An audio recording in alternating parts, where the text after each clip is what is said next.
This video, I want to discuss a problem that's been plaguing modern gaming for a while now. And as time goes on, it just seems to be getting worse and worse, so it really needs addressed. This problem I'm talking about is something that a lot of you will be familiar with, but it's also something that a lot of people know there's an issue, but they don't know what the problem is itself. They don't know what's causing it. And some people will think that their eyesight's just getting worse.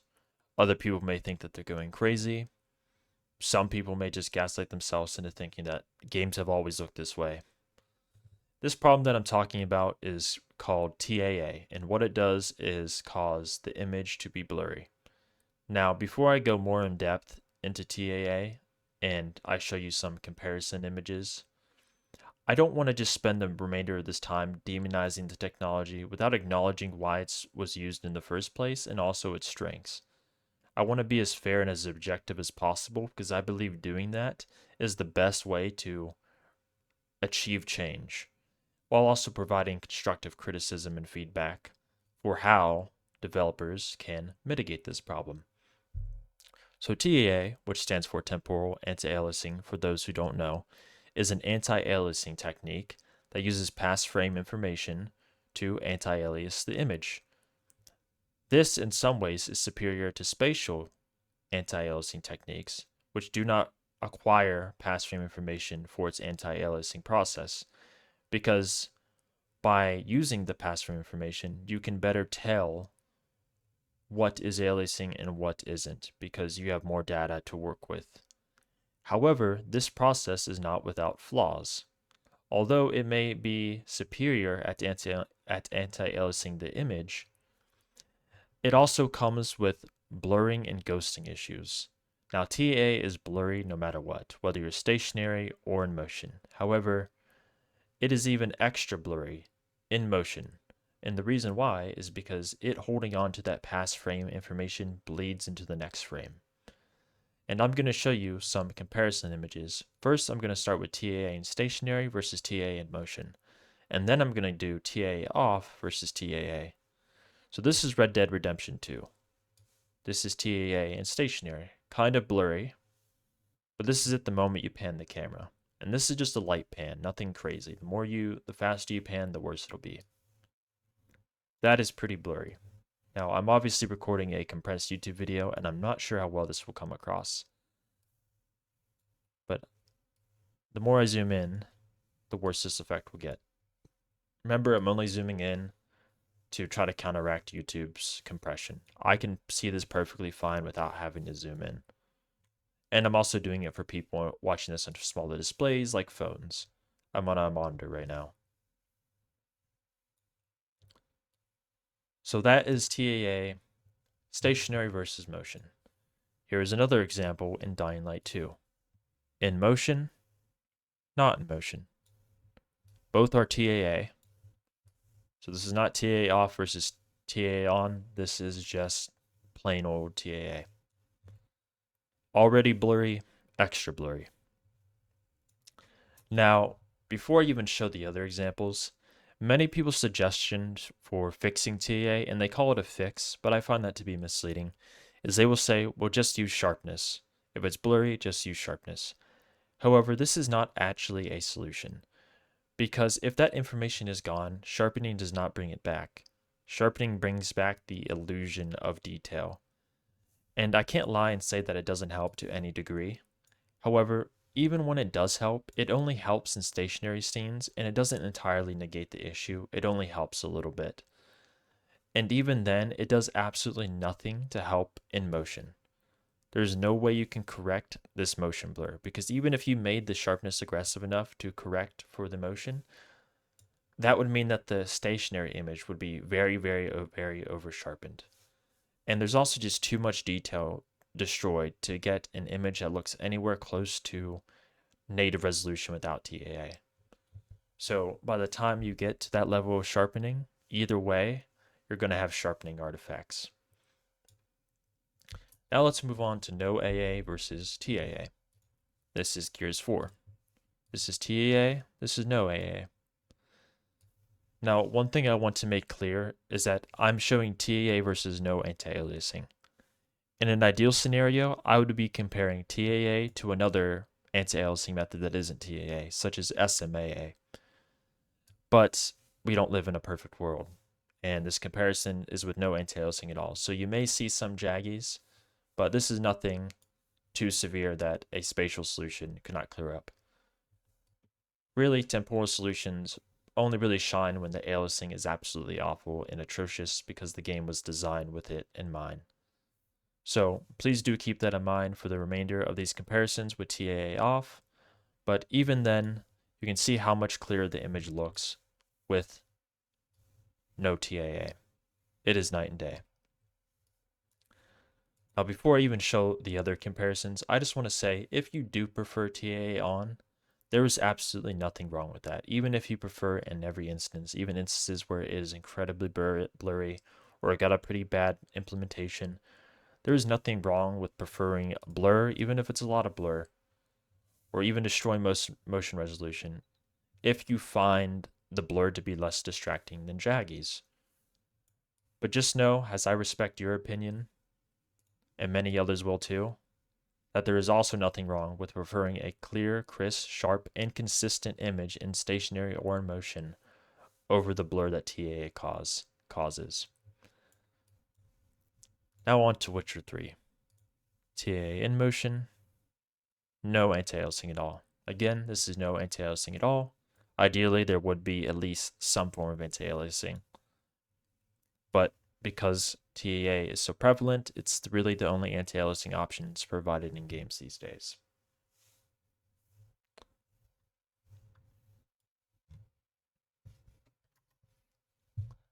Now let's move on to Doom Eternal. This is Doom Eternal, no anti-aliasing at all, TAA. No AA, TAA.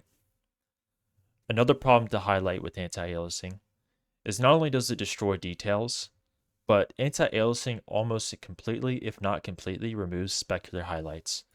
If you look over to the right over here and you see the white and stuff, it just removes all that white, which, is very important for reflections.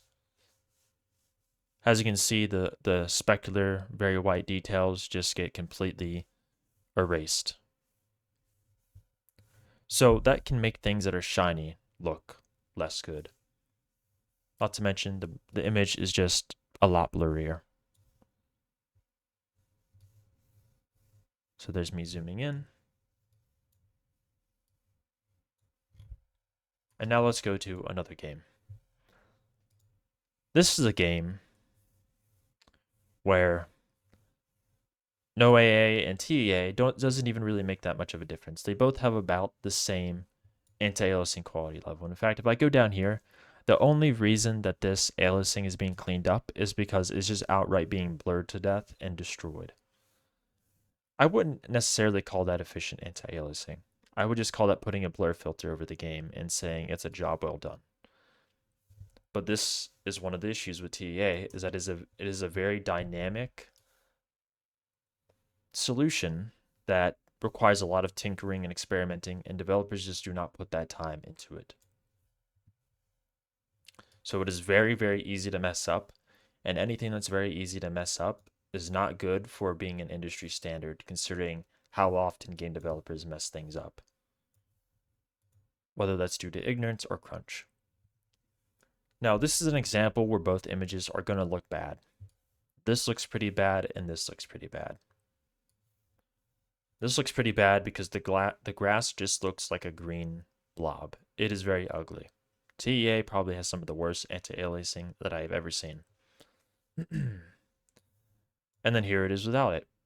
Grass actually looks normal. However, the developers of this game are undersampling their effects to such an extreme degree that they look dithered because they're not at native resolution. They are sub-native, and they're using TEA to try to undither them, basically, to blend them together better so they're not as dithered. However, that basically destroys all detail, and it gets even worse when you're in motion. So I can totally understand if you prefer this image, but I'm sure most of you can understand if someone prefers this one, because this image makes me feel like I have negative 40 myopia. So both images do not look good. but that's just Halo Infinite for you. So as I get further to the right, I'm starting to show images where TAA is a little bit stronger. Like this image, for example, TAA is pretty blurry, but I could totally see why you might prefer this. Whereas with a game like this, I don't know. I don't see any benefits to having it on, and especially this game, it's just a blur filter in this game. I mean, maybe the hair looks slightly better. This game, I can see you preferring it. It definitely, but I wouldn't call the aliasing in this game so bad that it is distracting or awful. But this just destroys a lot of detail that you will never get back. Not as much as Halo Infinite destroyed, of course, because again, TEA implementations vary from game to game. And again, this is with no anti-aliasing, not spatial versus temporal. Here's control, and another example where I could see you preferring TAA. So the no TA image looks better in every single way, but the hair on temporal anti-aliasing actually does look better because again, they made the hair subnative to increase performance, and then you can see those diluted effects, and you don't see them with TA on. So if you want the overall image to look better, just go no TAA. But if you want the hair to look better, then go TAA.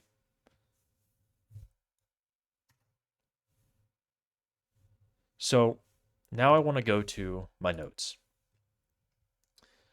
Since TAA destroys information, but it also increases edge detail anti-aliasing, that means that 1080p tends to look either like 540p to 720p, somewhere within that ballpark. And the reason why is because it depends on if you're talking about motion or if you're talking about stationary, and it also depends on the game's implementation. But typically, 1080p images will look like a lower resolution. This is why 1080p gaming in 2023 is absolutely awful, because it's already, because 1080p does look fine, but since it's removing information from a resolution that's just barely passable, that just makes it look even worse. However, it increases the edge detail. So would you rather have a 720p image with 4K anti-aliasing quality, or would you rather have a 1080p image with 1080p anti-aliasing quality? I could see you preferring both either way, right? And I could also see you preferring one on a game-to-game basis. So I'm not trying to invalidate anyone's preferences here. And then for 1440p, you can get 1080p to 900p quality, but you get 5K anti-aliasing quality. So as you can see, the higher you go, it will still always be destroying detail, removing information, and making your resolution look lower than it is. However, gaming at 720p is a lot worse than gaming at 1440p, which is why at 4K, TAA begins to get less and less bad. Motion is still a big issue, but stationary shots, at least with 4K, don't look awful some of the time. So I can see how you could prefer either one, and especially if you're someone that's gaming on a high resolution. Now let's discuss the problems with TAA in games. Problem number 1. Games either include TAA or no anti-aliasing. They do not provide a spatial solution, so there's no middle ground. Problem number 2. Games force TAA and don't provide an off or non-temporal option at all. Problem number 3. Games sometimes look very bad with no TAA, such as visual glitches or a ton of shimmer. These issues can easily be fixed, but since developers aren't even attempting to provide a non-TAA option or an off option for their games, they have no reason to fix it because it's unintended. Problem number 4. Developers aren't optimizing their TAA. They just implement a generic version, then tune it to be as aggressive as possible instead of finding a balance between shimmer and blur. This can happen because they're not really aware, or they're not very sensitive to TAA's downsides. They'll just hold still in an area and see the shimmer, the flicker, the jaggies, and they'll tune it until it's basically gone, and they won't bother to pan the camera or move it all to see how it looks in motion. This problem to correct requires more education. Problem number 5.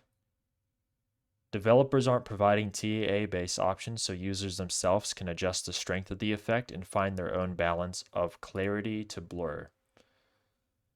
There is a lot of options for TAA, such as current frame weight, which is not frame rate, by the way, frame weight, as in like pounds, kilograms, which basically weighs how much the current frame takes priority over the past frames, which will obviously reduce blur, but as a result will not be as effective as anti-aliasing the image. Providing these sort of options and exposing them in the user menu can let users find their own balance. Problem number 6. TEA, much like forced motion blur, can trigger people with motion sickness, causing an ill feeling, making your games inaccessible for many people with this disability. Much like colorblind or deaf settings, this is an accessibility feature as much as a graphics option.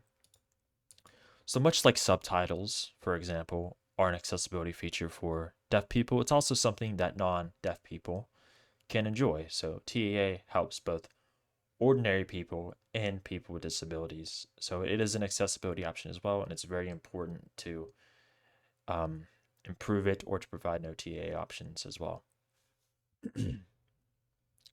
Solution number 1. Addressing problem 3. TEA can be used to denoise and upsample effects while not being used on the whole image. This, in addition to spatial AA, for the anti-aliasing portion, can provide players who dislike TEA with a non-broken image. So in Unreal Engine, for example, I would adjust the TEA to be as least aggressive as possible, and it basically would be almost like it's non-existent, but the effects wouldn't be broken. And then I can just put spatial anti-aliasing on top of that. Solution number 3, addressing problem 3 again. Games with broken effects with it disabled if the developer does not want to spend time fixing it can automatically be disabled and grayed out upon TEA being disabled. If the effect cannot be disabled as it is important to the game's rendering, you can then provide a warning message saying that this will happen when disabling it. Doing this will prevent users from encountering broken effects or understanding why some effects are broken in their games. Solution number 2, I have these out of order, my apologies. Addressing problem 4. It's highly recommended that developers provide TEA values in their games to tweak.